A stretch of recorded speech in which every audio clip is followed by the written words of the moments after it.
تمام صوبے کی عوام کہہ رہے ہیں کہ ملٹری آپریشن کسی مسئلے کا حل نہیں ہے، دوسری طرف یہ جو ہے لوگوں کو جبری انخلا کرنے پر مجبور کرتے ہیں۔ اچھا، اس وقت مجبور کرتے ہیں جب برفباری ہو رہی ہے۔ اس برفباری میں چیختا رہا، میں چلاتا رہا کہ اس وقت جہاں پر آپ ملٹری آپریشن کرنے جا رہے ہیں وہاں پر جانور بھی نہیں رہ سکتے۔ آپ کا ارادہ دہشت گردی یا دہشت گردوں کا خاتمہ نہیں ہے، آپ کا ارادہ ہے صوبائی حکومت کو یا مجھے نیچا دکھانے کے لیے۔ لیکن ایک پلان یہ بناتے ہیں اور ایک پلان میرے رب کا ہے، اور بہترین پلان جو ہے وہ میرے رب کا ہوتا ہے۔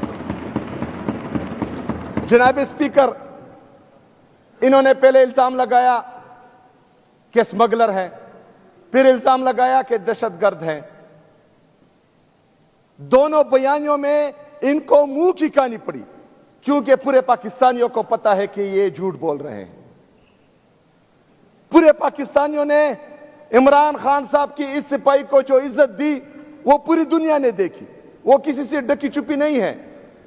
کیونکہ آج بھی پورا پاکستان صرف پاکستان کا واحد لیڈر عمران احمد خان نیازی کو سمجھتے ہیں، الحمدللہ۔ انہوں نے الزامات لگائے، انہوں نے مجھے ڈرانے کی کوشش کی، مجھے دبانے کی کوشش کی، لیکن الحمدللہ جہاں پر میں کھڑا تھا یہاں پر میں کھڑا ہوں، اور انشاءاللہ تعالی اپنے عوام کے ساتھ میں کھڑا رہوں گا۔ نہ مجھے کوئی اپنے نظریے سے 1 انچ پیچھے ہٹا سکتا ہے، نہ ہی کوئی میرے عوام یا میرے صوبے کے انٹرسٹ سے 1 قدم بھی مجھے پیچھے نہیں ہٹا سکتا، اور کسی میں اتنی جرأت نہیں ہے کہ وہ مجھے پیچھے ہٹائے۔ جو میرا موقف تھا وہ میرا ہے، اور انشاءاللہ یہ موقف میرا رہے گا۔ جناب اسپیکر، جب دونوں بیانیوں میں ان کو منہ کی کہانی پڑی تو انہوں نے فیصلہ کیا کہ تیرا میں ملٹری آپریشن ہونا چاہیے۔ حالانکہ وہاں پر برف باری تھی، وہاں پر جو ہے اس وقت کوئی جانور بھی نہیں رہ سکتا، یہ میں بار بار کہہ رہا ہوں، لیکن اس کے باوجود یہ بضد تھے مجھے خراب کرنے کے لیے، کیونکہ ان کا ارادہ تھا کہ جب لوگوں کا جبری انخلا ہوگا تو لوگ جو ہیں اس کے پیچھے یا حکومت سے منحرف ہوں گے اور وہ جو ہے ان سے نالا ہو جائیں گے۔ لیکن اللہ کا پلان کچھ اور تھا۔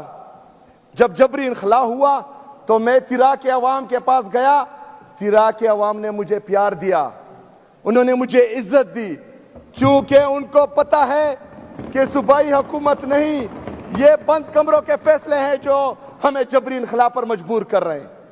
ان کو پتا ہے کہ صوبائی حکومت اگر ہمیں کمپنسیشن کی مد میں 4 ارب روپے دے رہی ہیں، یہ وہ یہاں پر ڈیولپمنٹ سکیم میں، ہسپتالوں میں، یونیورسٹیز میں، کالج میں، سکولوں میں، روڈز میں بھی لگا سکتے تھے، لیکن نہیں، کیونکہ بند کمروں کے فیصلے جو ہیں وہ کچھ اور چاہ رہے ہیں۔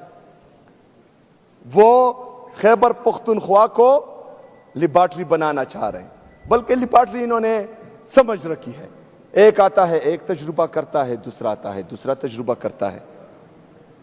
لیکن یہاں پر پاکستان تحریک انصاف کی حکومت ہے، یہاں پر عمران خان صاحب کی حکومت ہے، یہاں پر الحمدللہ اس دفعہ عمران خان کے سپاہی آئے ہیں، وہ بند کمروں کے فیصلے بھی مسلط نہیں ہونے دیں گے، اور اگر کوئی بدماشی سے، زور زبردستی سے، ڈنڈے کی زور پر، بندوق کی نوک پر یہاں پر مسلط کرنا چاہے گا تو انشاءاللہ تعالی ہم ان کے خلاف کھڑے ہوں گے انشاءاللہ تعالی۔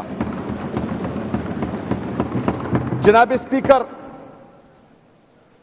اس برفباری میں، شدید برفباری میں ان سے تو غلطی ہو گئی، لوگوں کا جبری انخلا انہوں نے کیا، پھر ابھی ان کو سمجھ نہیں آ رہی تھی کہ جو چیز، کیونکہ بند کمروں کے فیصلے ہمیشہ اس طرح ہوتے ہیں، اس سے نقصان ہی ہوتا ہے، ان کا بھی نقصان ہوتا ہے اور قوم کا بھی نقصان ہوتا ہے۔